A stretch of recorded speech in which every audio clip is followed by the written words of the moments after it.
Good morning. I'm glad to be here with you again. This is the first substantive lecture of our First Ladies HI 311 class. I'm excited about being here today. I just want to go over a little more material with you on sort of some of the expectations that I have, and then I want to talk about Martha Washington. We'll spend, I think probably next time we'll talk about Mrs. Adams and Mrs. Jefferson, and I won't just hit one with each lecture. But Martha, first in our hearts, like her husband, and we want to give her a little bit of special treatment. First of all, I want to welcome you to the class. If we haven't already communicated, I'm glad that you're here with us. And one thing that you'll have seen in the syllabus, one of the research options that you have is to create a notebook.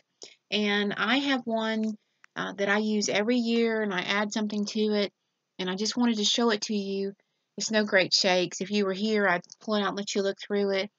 But it has become a repository for, I apologize for my little artwork and things, and having to show it in the camera this way. But I have some pictures that I took, or I'm sorry, that's really a postcard from an exhibit I saw at the Carter Museum, the Carter Library rather, of First Lady artifacts and dresses. And then I have my notes and different things in it. And it becomes a classroom and a notebook. I think this is a very useful approach to organizing and gathering information. And I've tried to encourage my students and my children in their studies to do that, to have something at the end of the class to show for your hard work and what you have learned. So you can write a research paper on a particular topic within the framework of the course, or a biographical paper, or you can do the notebook. And so I encourage you to ask questions, to start thinking about that now. And if I can help you in any way, just let me know, and I'll talk some more about the biographies. If you want to do the notebook option and you're writing a biography, it doesn't have to be lengthy, just a page or so about the First Lady. And you have all the freedom in the world in terms of choosing what you write. You can write about their early lives. Ideally, you want to hit on their husband and their term as First Lady to some extent, but you have a lot of freedom, and I encourage you to think about that option. It really is a lot of fun.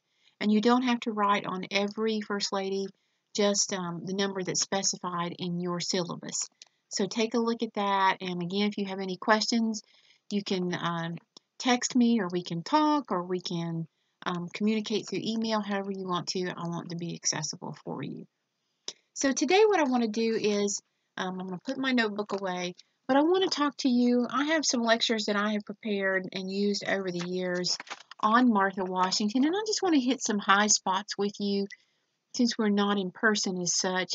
But I wanted to talk a little bit about her life as the wife of a military figure, and then her wife as a First Lady. Martha was born, and I'm going to try to always give you this information if I can. She was born, if I don't, you remind me. She was born on June 2nd, 1731, in Chestnut Grove, Virginia. And as with many of our early First Ladies, George was not her first husband. Martha was actually married to Daniel Parke Custis, Custis, and they were married for about 7 years before he died, possibly of either typhoid fever or of a heart attack or stroke. And he was quite a wealthy, she came from a wealthy family, but his family was even wealthier. I think there was some speculation that her mother-in-law did not particularly care for her and thought that Daniel had married beneath him. So I guess some problems are universal, but when Daniel died, they had 2 children between them. They had 4, 2 of which preceded him in death. And then she was left as a widow to raise two young children, a boy and a girl. The boy was nicknamed Jackie and the girl Patsy.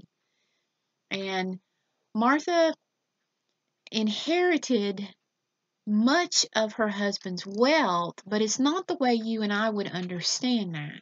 She inherited it more or less as a trust, as something that was in to take care of her. And then there was other monies, quite a bit, as a matter of fact.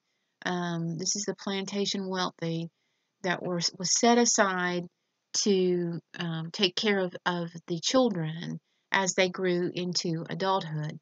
So she's got a pretty good situation for herself despite her grief.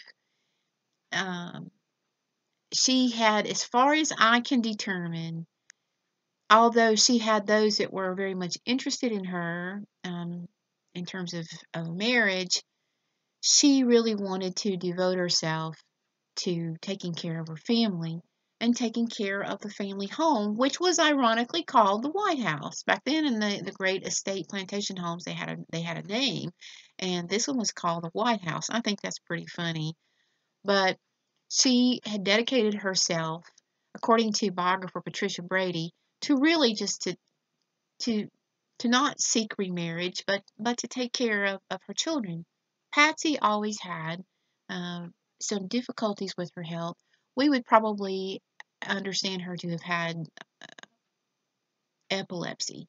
She had some seizures, and they were not only debilitating, and they were life-threatening. And it's not until she became acquainted in Williamsburg with a very tall gentleman named George Washington that she really thought about the possibility of remarriage, or at least that's the impressions given by her biographers. She was drawn to George. Not only she was very slight in her stature, very short, and she I'm going to try to send you a picture. Let me go off on a rabbit trail for just a second. When we see Martha Washington, when we our image of her is captured by paintings that were done later in her life. And while she was very lovely, she was still very matronly because she was older. And we don't have a concept or a picture or a painting of her as a young woman. On the cover, and I'm going to try to send this to you if I can, on the cover of Patricia Brady's book about Martha Washington, there is a painting of her based on physical descriptions of her and what it was considered that she would look like. And she was stunningly beautiful.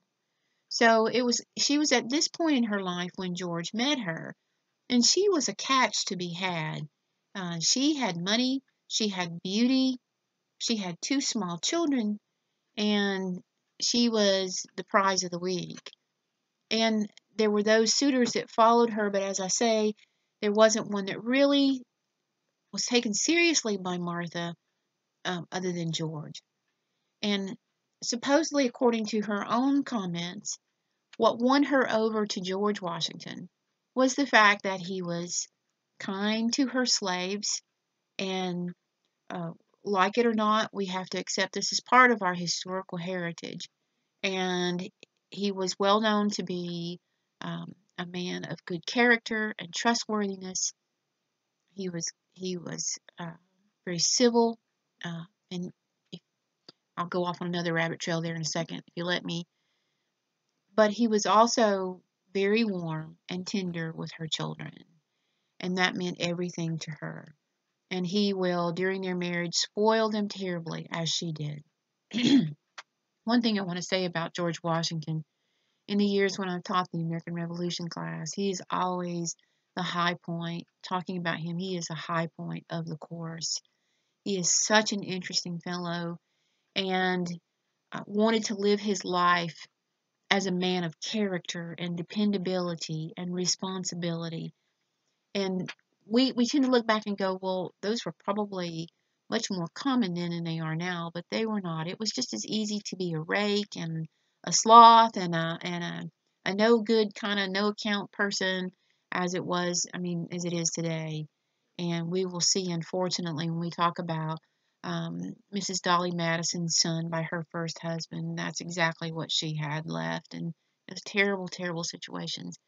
But Washington took personal character, civility, being well spoken, being perceived as a man of dignity. He took these things all very seriously. And if you look a little bit more deeply into his biography, you would see that he had a very difficult relationship with his mother, Mary Bell. He had a very strong relationship with his father and his brothers, and his step or half brothers. But his relationship with his mother was I think very demanding on her part. And he wanted to have a home of peace and quiet. He loved the idea of being a husbandman, of being someone who was a successful farmer, who knew the outdoors in every way. And he loved this picture of a peaceful, calm home life where he was the master of the home and in the most positive sense, and that he took care of a loving family.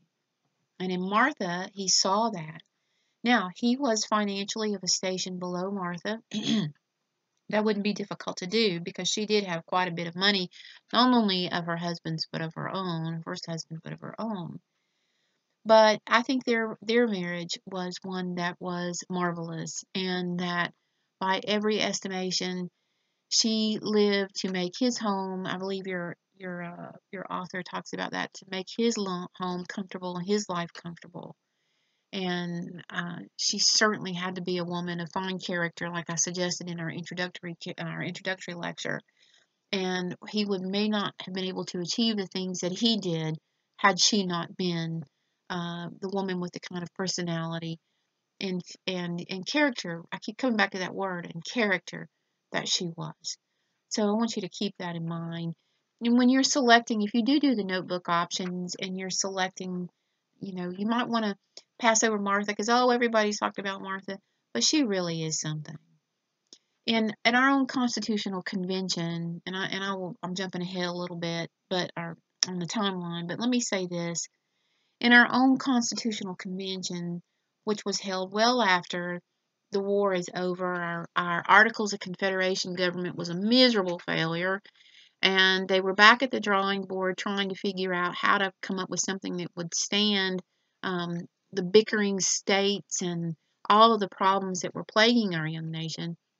One of the most controversial topics to come up was the nature of the executive.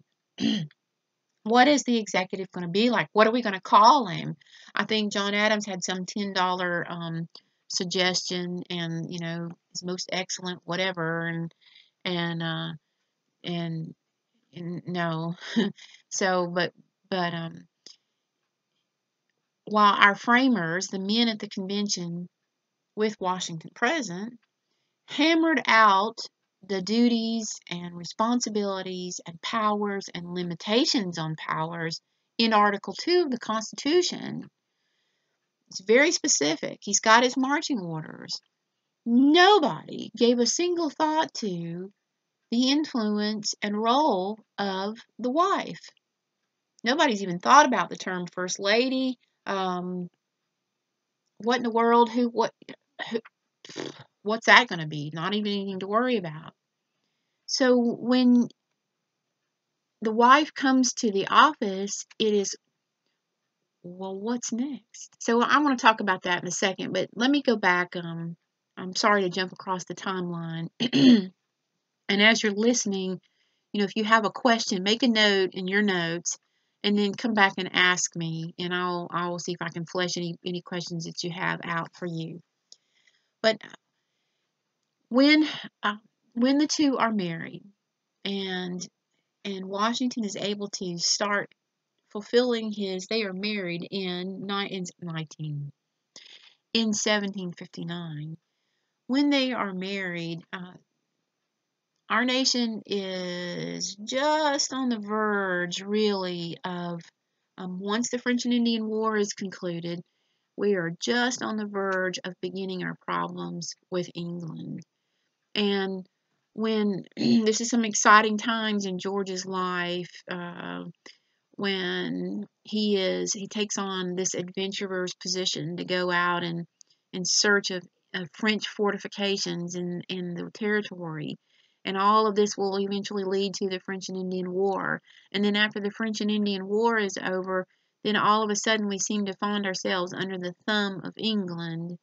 And that goes from bad to worse, as you well know from your other coursework.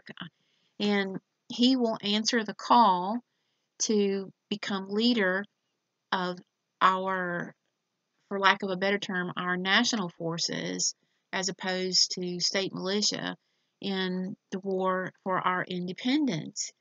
And all of his experiences, all of his education, all of his civility, all of his familiarity with the territory from all of his exploration, all of these will come to bear and make a difference. And I don't want to get too far afield and talk too much about George, but to me, he is the difference. And providentially, we have to say we would not have won had the Lord not supported us. However, I believe that one of the tools that's used providentially in the American success in the War for Independence was the person of George Washington. And even on the battlefields, even during winter quarters, times for winter quarters, and I'll explain that in just a second, Martha is present. Martha would come back in this day when it became cold and snowy and icy.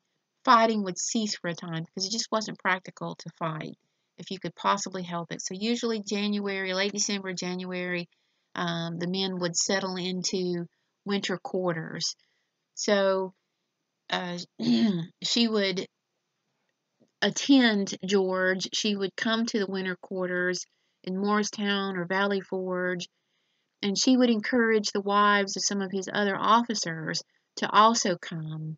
And they would knit, they would sew, they would make socks for the men, they would mend the men's clothes. They were great morale boosters when they came into camp. And by this time, she's a little bit older. She's not quite as youthful, but she's still very pleasant and just made everybody's terrible winter times there much more palatable. And so she's with him in these difficult times to the best of her ability. She would write letters for him. She would do anything that she could in a practical way for him and for his men that was in her capability of so doing. And then when she would return to Mount Vernon, what is she doing there? She is taking care of the crops, the slaves, all of those scenarios, that the responsibility for those rests on her shoulders. And she does a good job.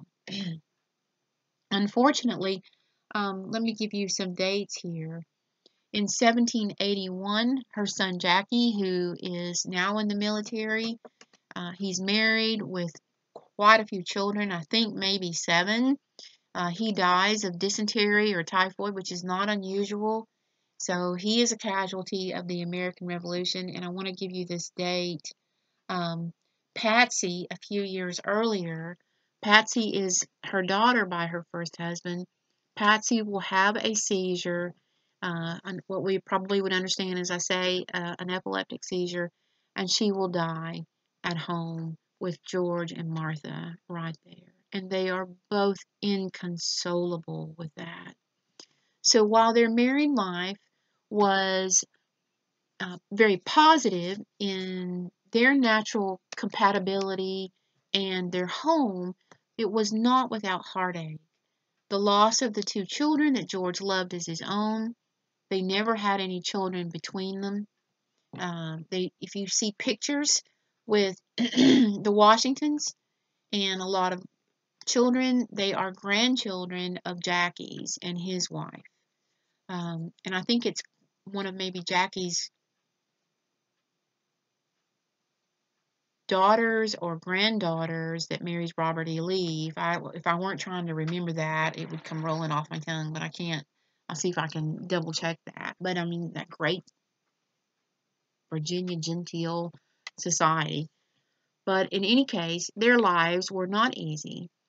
And then when he is elected to this brand new position of President of the United States, she has no idea what's expected of her. The capital moves between New York and Philadelphia, so she has to relocate twice, going from Mount Vernon. She has no idea of how much she is supposed to be seen and what her public responsibilities are. And even at this early point, class, terrible political divisions are starting to take shape. Washington has found that he has, if not a political enemy, that he has someone who is sort of a thorn in the side in the person of Thomas Jefferson. And I'm not so sure that Jefferson really set out to, don't get me started on Jefferson. I'm not so sure that Jefferson started out to be a thorn in the side to Washington, but he will be because he has some very different views. Our nation is already set up at this point with Federalists and what's called Jeffersonians. And the Jeffersonians mocked Martha Washington and tried to portray her. They were a little bit afraid to say anything about George at this point, but they would say unkind things about Martha and try to portray her as this aristocratic noblewoman, as in the English mold. And we talked about that a little bit in the lecture that I sent to you the other day. And that's just not who she was. And she would open her home, their home, to public soirees. Anybody could come in. Can you imagine that? And he thought President Washington would always retire before she did. He would always go to bed before she did. He didn't shake people's hands. But she was the hostess there, and she would try to make their home an open, and as a symbol of our nation and our classless society. Um, I have to be careful how I say that. Um, Classless in the sense that we weren't locked into certain classes as in England and Europe, but we still had some social strata, I think, needless to say. She would try to open her home to anyone who wanted to come see on these given weekly visits. And then I think that sort of got to be too much for her, and she'll tone it down, and there'll be another sort of calendar that's set up for people to come. And I can't imagine that today. And not only just security issues, but I can't even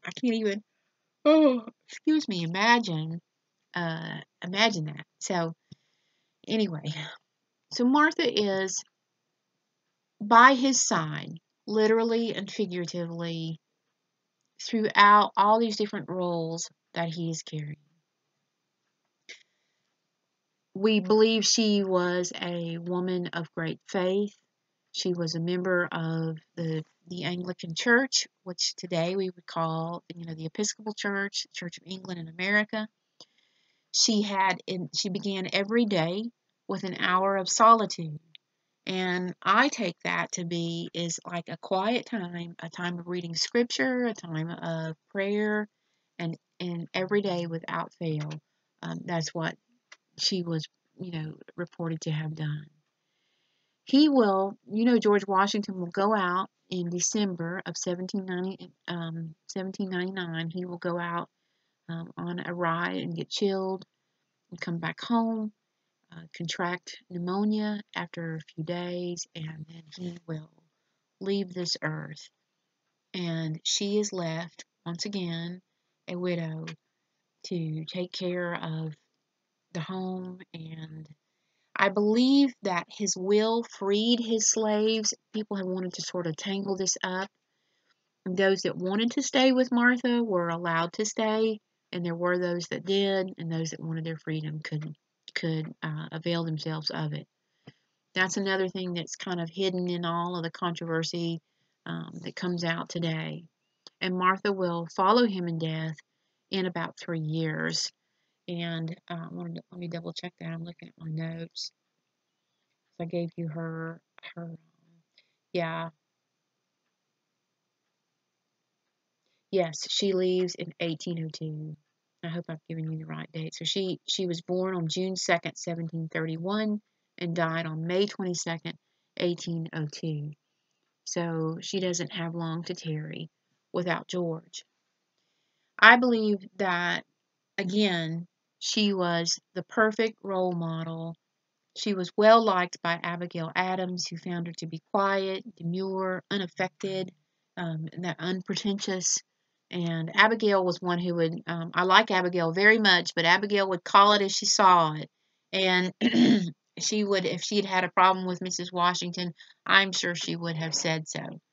And I think I think Mrs. Washington is one to look into if you're interested, and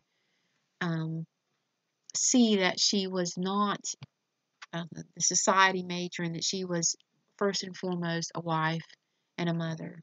And that's a wonderful that's a wonderful combination for the to be married to the father of our country. I think is to perhaps be the mother of our country. So I'm going to close with this today, and I'm giving you just the quickest of surveys over Martha. And there's so much more to say and so much more to do. I think time will get away from us. I think I'm talking for 2 or 3 minutes, and I look down on my little clock and it says 26 minutes. And so I'm sorry about that to ramble on. Again, you can break these lectures up into a couple of parts if you want. On the next lecture, I will talk about Abigail Adams, and hopefully I will get to Martha Jefferson as well. And you'll love Abigail. Martha's a mystery to us, but then on the other side of that are going to be some really interesting ladies as well. So in your Caroli book, if you will, and I will put this as an announcement in the online classroom also, so if you don't, but this is just, I showed you the book yesterday. This is just the book with the cover, and as you can see, I have quite an old edition. I think that this, I have a newer edition, but I like this one better. This is up through the 36th president. So we've come a little ways, but make sure that you play around and look at some of the, like I mentioned to you, the appendices in the back. But if you would read the introduction, she's written a rather nice introduction to the chapters, and then begin working on chapter 1. Then I think that'll give you, we'll have a good detailed foundation for the things that we'll be talking about over the next couple of class periods. So again, I'm very glad that you're here, and thank you so much for your attention, and I really do look forward to hearing from you, and I wish you the best today. Thank you so much. Bye-bye.